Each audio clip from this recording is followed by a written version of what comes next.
Welcome to a special edition of Liberate Your Authentic Self. Today I am joined by my soul sister, Missy Crutchfield. Hello, Missy. Hello, Andrea. How are you, Dr. Andrea? Oh, it's so good to be with you. This is a special Time to Rise Ask the Author interview series. Missy is one of the contributing authors to this book. And as I mentioned, she is my soul sister. We have so much in common. Our mutual passion for nonviolent living and veganism and sisters speaking out. We have so much to cover in today's very short interview, but we're gonna do the best that we can. So, Missy, I'm so grateful that you agreed to be a part of this big baby right here. It may be just a small book, but it is a big baby. Time to Rise includes these 29 authors from around the world, including you, Missy. And for people who don't know this yet, all of the proceeds, the profits from the sale of Time to Rise are being donated to Gandhi's Global Center for Peace, that Missy is the steward, the caretaker for, and you'll be seeing more of the author profiles on Gandhi's bmagazine.org. So Missy, first of all, what would inspire you to share such a personal story in this book? Well, really, my first reaction is that it's impossible to say no to Dr. Andrea Pennington, my dear friend. And you're so amazing. You're such a world changer. And we do look forward to featuring you as a world changer this year in Gandhi's Bee magazine. You are doing so many important things. And when you reached out to me and we began talking about this, I thought, yes, my life is about, well, as Gandhi says, my life is my message, and my life is about sharing my message, and collectively we lift each other up. It's true, the rising tide lifts all ships. And so I thought I can help others with my story, and it's healing, as you know, to tell your story. It absolutely is. It is for us individually, and I know that sharing our voice collectively is also helping the men and women around the world who never felt like they could confidently share their truth. But I think what is also really poignant about your story here is you also opened up about some of the challenges of parenting your son, and then also your own experiences on this road to activism and allowing people, especially women, to really speak out. So talk to us just a little bit about that. Well, we've all gone through ups and downs. I think I read something recently. If everybody were to throw a bag of their problems in the center of the room, and you got to go in and pick up anybody's problems, you'd go back and probably pick up your own. So the bottom line is we've all experienced tremendous ups and downs. And let's face it, if you had a perfect life, you really probably wouldn't appreciate it. And it's through the trials and tribulations that we get that deep spirituality, that deep integrity, that deep sensitivity, and all of those wonderful things come out of that trial and tribulation, and the iron to the fire. So again, sharing those stories, I've had levels of abuse and levels of stupid decisions, from moving to New York when I was 17 years old to be an actress, and had some incredible, wonderful things happen, and also equally as painful. So years later, in another life, another career, working in government and higher education and political administration, creating my own department, creating a unique department under the mayor then, Mayor Littlefield. So I started writing a play called Sisters Speak Out, and that's my handle now, because I realized that the world will change with the movement and the uplifting of women and women's voices. And that's so much a part of your life, and a deep connection for the two of us.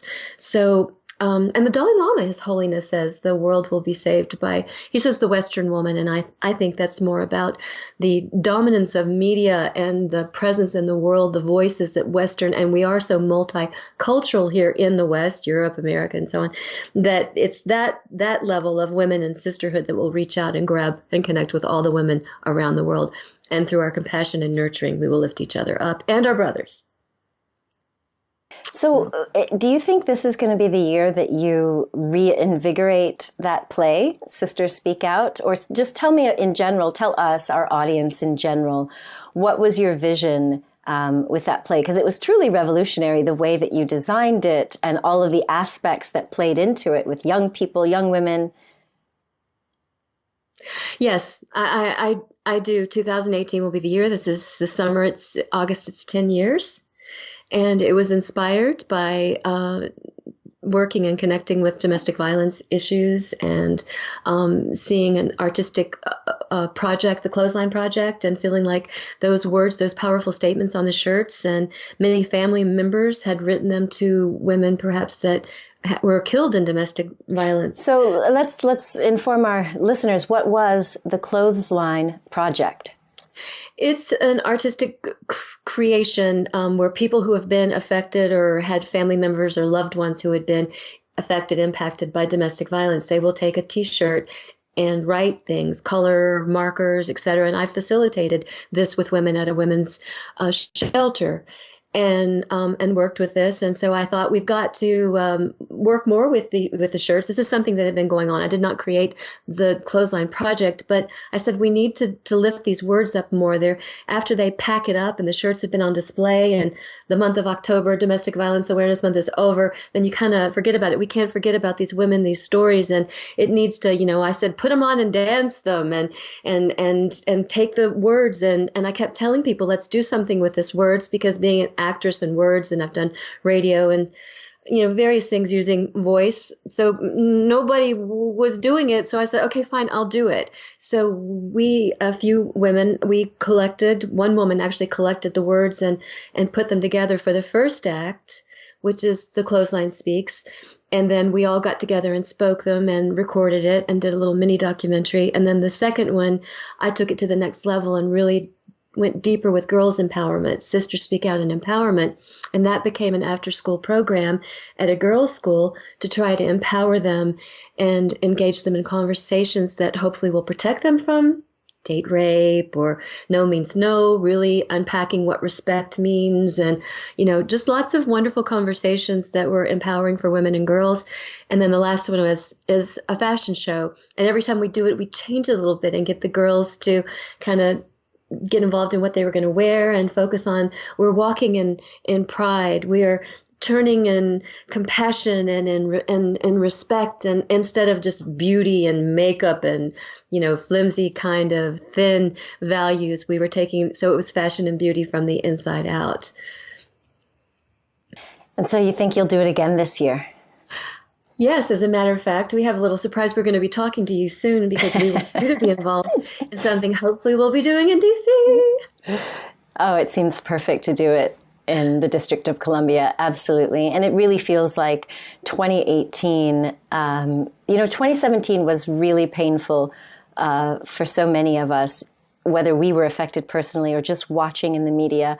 I think anyone who's at all dialed into their own heart of compassion really, we were really challenged in 2017 as so many people were speaking up about the things that had happened to them, whether that was sexual trauma or discrimination or bullying. It was really painful. And so I'm so grateful that this new energy of this new year is already focused on raising our voice, not in a protest. I mean, it is a protest, but not in this violent way.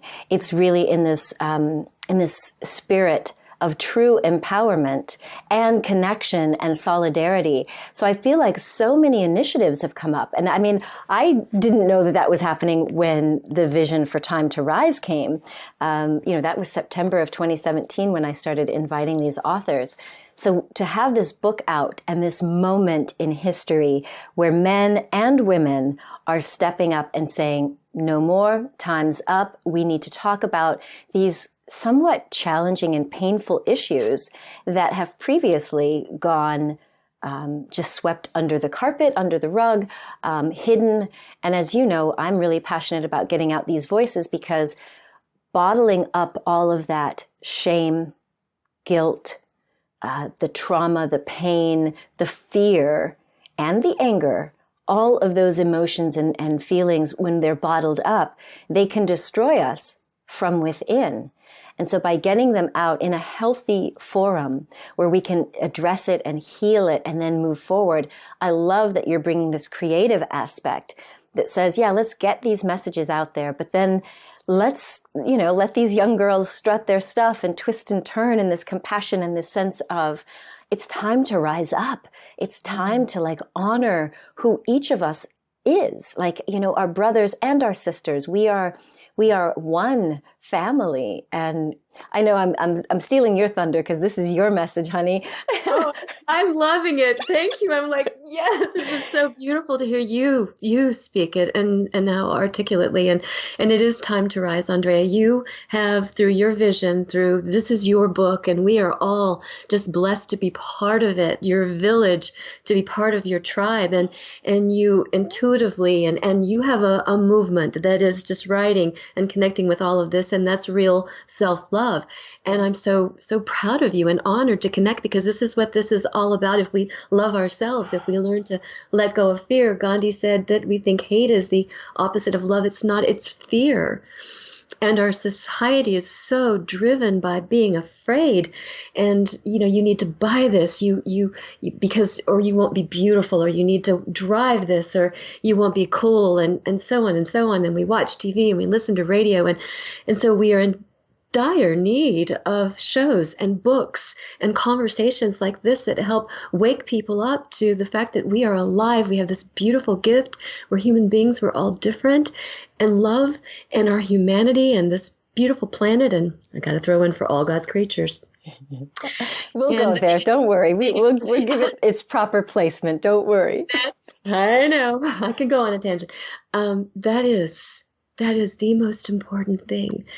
On a radio show that we're on the platform, we spoke recently about that, sometimes people who have cancer will say it was the biggest gift of my life, because it awakened me to the fact that we're alive. We all have so many days, and we act like they're going to go on forever. And if we just cherish the moments, the relationships, the time, the beauty of all of this, then we will truly live our lives. Yeah. And I think that's another reason why I wanted to do this book. And you've heard me say this to some of the other authors and to you personally. There are some challenges and obstacles and experiences that the authors in Time to Rise have been through that I think would have driven me to just want to crawl under my covers and cry. And yet you all have risen up. And I think it really shows the dynamic potential of the human spirit. And I say this all the time, but I believe if one human has this inside of us, that means we all have the potential to tap into that power and potential to rise up. So tell me a little bit about the Gandhi Global Center for Peace and what is your mission? I know that you're working with Mahatma Gandhi's grandson, Arun Gandhi. So tell us about the mission and the vision. Well, the Gandhi family they're amazing, and there's a Gandhi in India family, there's the Gandhi family in South Africa. They're all connected because it all started in South Africa, and then Gandhi went back home to India and then started the Quit Independence movement, and that movement has inspired so many and connected with so many, Dr. King and Mandela and on and on. So when I heard as a teenager and saw the movie, Richard Attenborough's movie Gandhi, I was just blown away. There were two pivotal moments in my life. One, that kicked it off when I was in New York and I saw that movie and learned about Gandhi's life. That was to my core the message, and I knew that his philosophy and his life would touch my life. And then lo and behold, later, we're partnering with Arun. A few years after that, I was in California, again, trying to figure my acting career out, that the universe kept saying, this isn't it, girl. This isn't it. It's something else, right? So now we're seeing that happen. But I was resisting. But I'm walking on Venice Beach and I see a PETA booth with a big sign that says Vivisection, Animal Research, is scientific fraud. And then these pictures, and it hit me. That's it. That's the thing. That's the movement that's going to connect and shake my life and my world. And so from there, I started connecting to the domestic violence issues years later and child abuse. I had my son, and I really started getting involved in children's issues, and then women's empowerment and all of that. It all connected from the creatures of the earth. We're all God's creatures.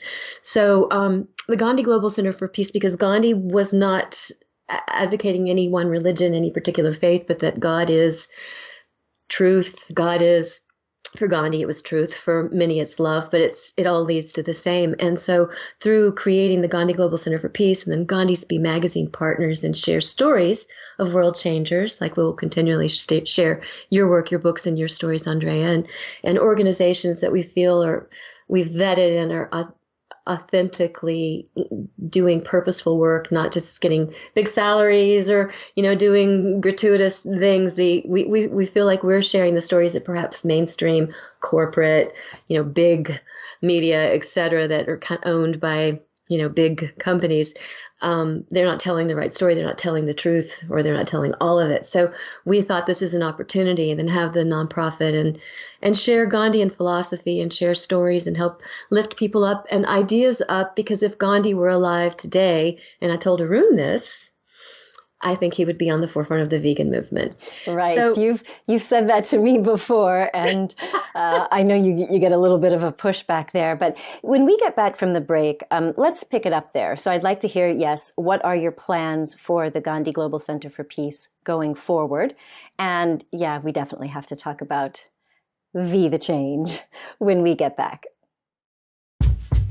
Tune in daily to get fired up with insight and inspiration for purposeful living, conscious relationships, and soulful success. You're watching Liberate Your Authentic Self with me, Dr. Andrea Pennington. Check out the live version of this show, where I answer your questions in real time. Visit facebook.com/Dr. Andrea Pennington. So, Mahatma Gandhi always said that his life was his message. And now, more than ever, big celebrities and everyday people like you and me are really being called to walk our talk. Now is the time that we put our ethics into action. How we show up in the world is really a demonstration of our values. So what do you value? Well, I'm going to dig into a little more of this conversation with Missy Crutchfield, who is one of the contributing authors for Time to Rise. And she is the editor-in-chief, along with Melissa Turner, for Gandhi's Be magazine, who will be enjoying the proceeds from the sale of Time to Rise. So, Missy, before we went to the break, we were talking about the Gandhi Global Center for Peace, which you have been working with Arun Gandhi. So I'd love to hear, what is the vision for the center? Yes, and thank you. And thank you to all of the authors of this amazing book. The stories are incredible, and I'm just so honored to be part of this family and share your stories on Gandhi's Be magazine, which is one of the purposes of that. But Gandhi Global Center for Peace is co-founded by, Mahatma Gandhi's grandson, Arun Gandhi. The core mission of this is to share Gandhian philosophy. So to raise the awareness that we're all one human family, to wake people up to the idea that your life is your message, that your life, your actions, your talk, that nonviolence is where we need to focus, peace and nonviolence, and our thoughts and our actions. Arun Gandhi will talk about when he's speaking, and he's doing so well with his books and Grandfather Gandhi, and he'll talk about the tree of violence and how dangerous passive violence is, that passive violence is the fuel that fuels the real violence, the big violence, and we don't think about that. So through Gandhi Global Center for Peace, we spotlight people, and we share their stories in the magazine. We have programs in schools. We work in an alternative school, engaging young people and facilitating conversations where they'll think about choices and consequences. We have plays and art and work that we do, like Sisters Speak Out and Girls Empowerment. We are working right now on yoga, mindfulness, and meditation outreach, and sharing these things on the magazine and in the virtual center, the website. Then we can take these things in pilot communities and then share the information out, so people don't just always sit back and say, somebody needs to do it, or taxpayer dollars are covering that, but yet it's our lives are our message. We have to be the change we wish to see in the world. So we have our own programs, and then we share others, and we try to be that collective rising tide. Wonderful. And one of the other things that you and I are completely united on, and that is the change. So it's this concept that, no, but it is a beautiful concept that for people who feel like they want to make a difference in this world, on the planet, and yet they feel like they're too small, that what could they actually do to have an impact? And while we would love it if everyone went vegan completely and totally. Yeah, we would. Part of the change movement is also to encourage people to, start where you are, start where you can. So talk to me about the change movement. Kindness. And that's another thing. Gandhi Global Center for Peace keeps me humble. A lot of things keep me humble, actually. It's very important that you come back, and you have to have a sense of humor too. But, we've all made mistakes. We've all fallen off the wagon. We've all, done stupid things. But as I talk to the kids in alternative school, many of them have been in juvenile detention. Many of them have, made some mistakes and have some marks on their record. And I'm like, your past does not define you. Your past will inform you, but it does not define you. And so people need to forgive themselves and say, if you have a commitment to be vegetarian, trying to be vegan, and you mess up, well, that doesn't mean you're going to eat meat for the rest of your life. Just get back on and just do the best you can. But yes, Andrea, the most impacting action that you can take to save the planet, to save your health, because if you want to hugely, I don't want to say severely, but hugely decrease your chances of getting cancer, diabetes, stroke, heart disease, a vegetarian can't touch statistically what happens when you go vegan. All of the heart doctors, Dean Ornish, the White House doctors, on and on and on, are coming back, and they're saying plant-based diet is that. So save your health, save the planet. And yeah, let's not forget about those animals that are living all their lives in horrific conditions. So any way we look at it, we say the change. We say that veganism is the intersection of all intersections. And then for those of us out there that understand spiritual vibration, the cleaner your body is, the cleaner your health is, the cleaner your thoughts and mind are, then the more spiritual, the more awareness, the deeper your purpose in your life. It does it flips the downward spiral up. And we share all of these things on Gandhi's B Magazine, and Gandhi Global Center for Peace is that foundation support, that nonprofit support for this work. So you can go to bmagazine.org and you can find resources on how you can start to incorporate certain simple changes into your lifestyle and into your diet, like meatless Mondays, for example. Yes. You can just start with the really easy things.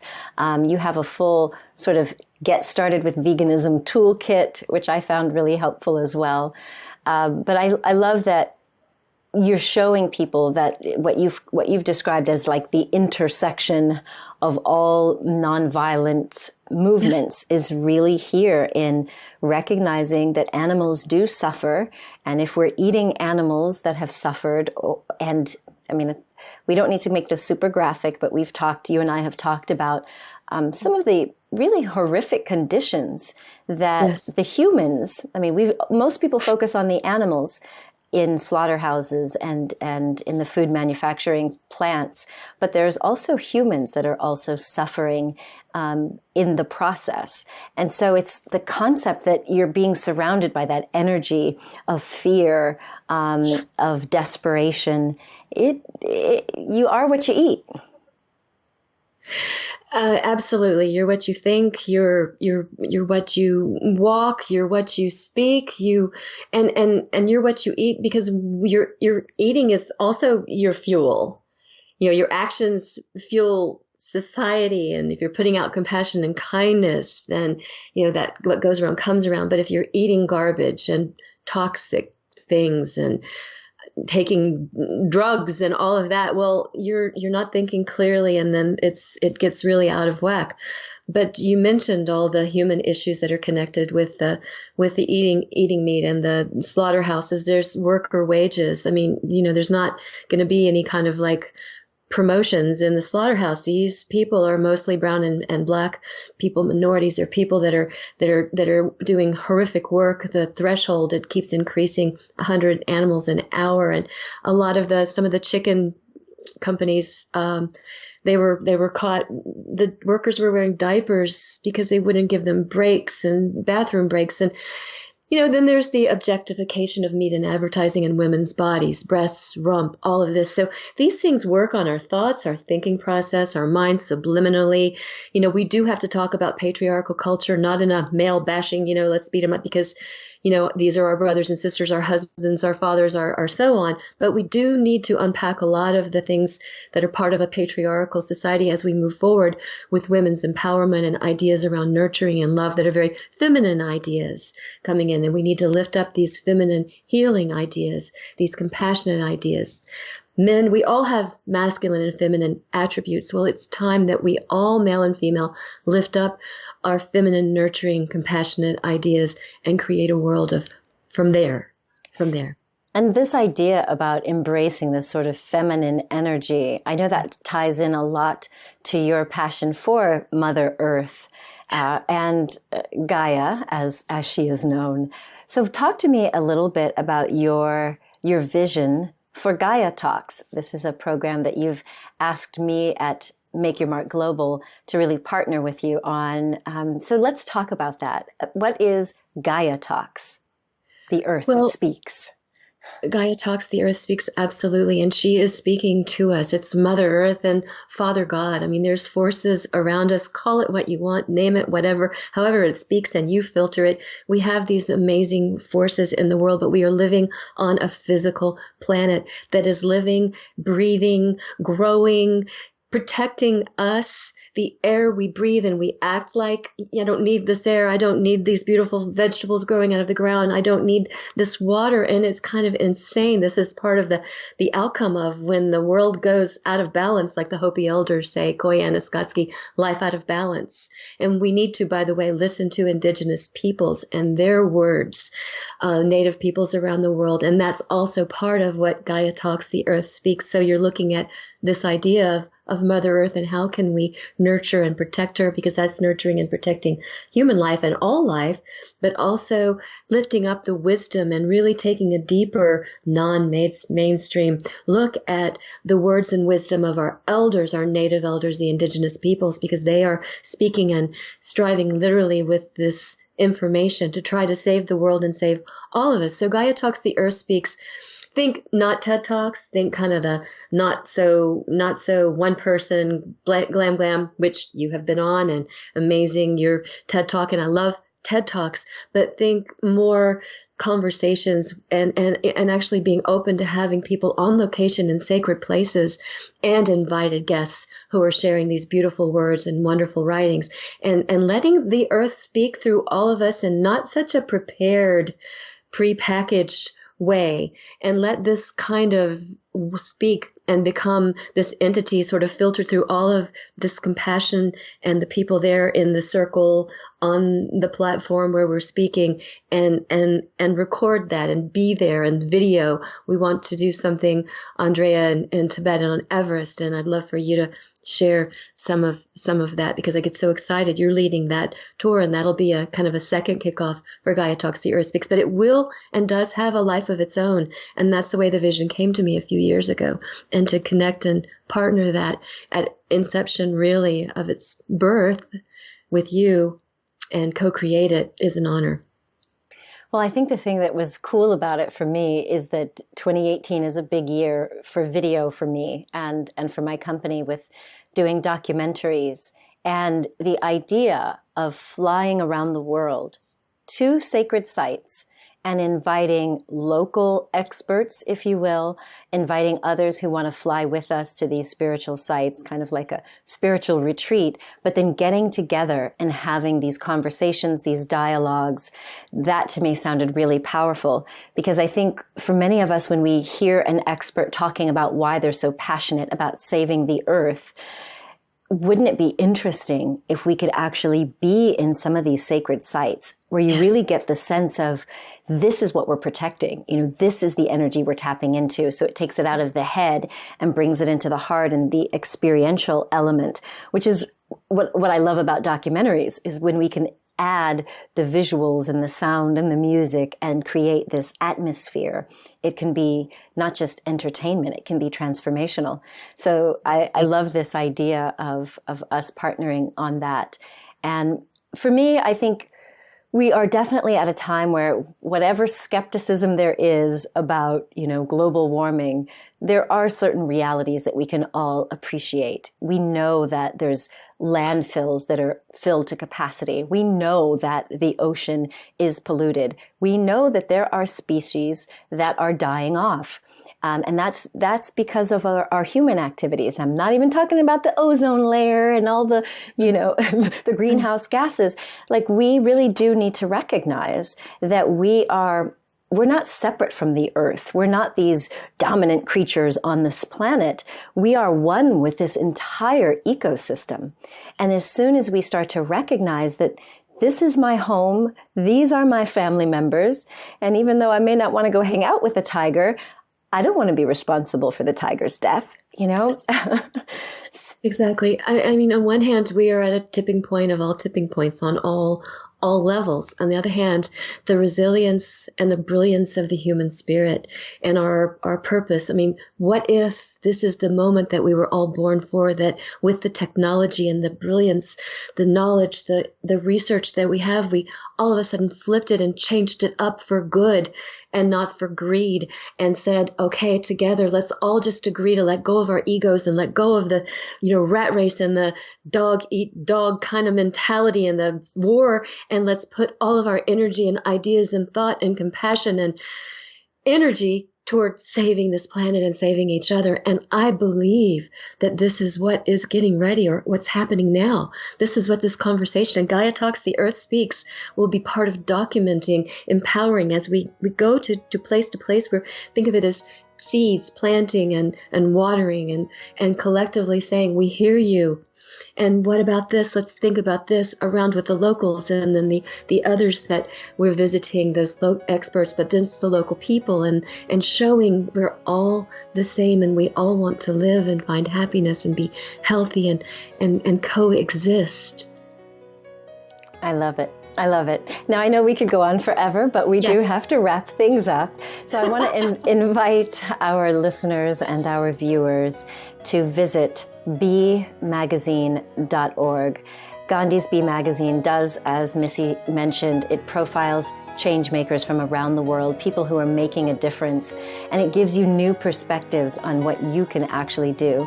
And there's great resources on being the change in case you're ready to start exploring veganism and how you can really make a difference to the animals and to our planetary ecosystem. Missy, I am so grateful, so truly grateful to be connected to you. I just love, love, love our friendship and what you have brought to my life and my daughter's life, Sienna. She's your little soul sister too. So thank you so much for your contribution to Time to Rise, and I'm so honored that we can partner with Gandhi Global Center for Peace to bring these messages and these voices to a wider audience. So thank you. Thank you, Andrea. So there you have it, my friends. Just remember that your life is your message, and you truly are a gift to the world. So share your presence with passion. Much love. Bye.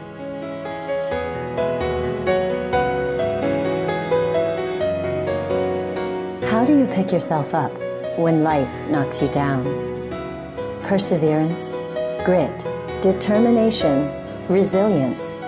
These words describe natural human qualities which help us bounce back after any type of setback: illness, loss, betrayal, bankruptcy, divorce, abuse, and trauma.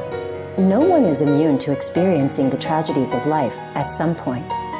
Learning how to use your potential to rise again is what will keep you going. I'm Dr. Andrea Pennington, creator and publisher of Time to Rise.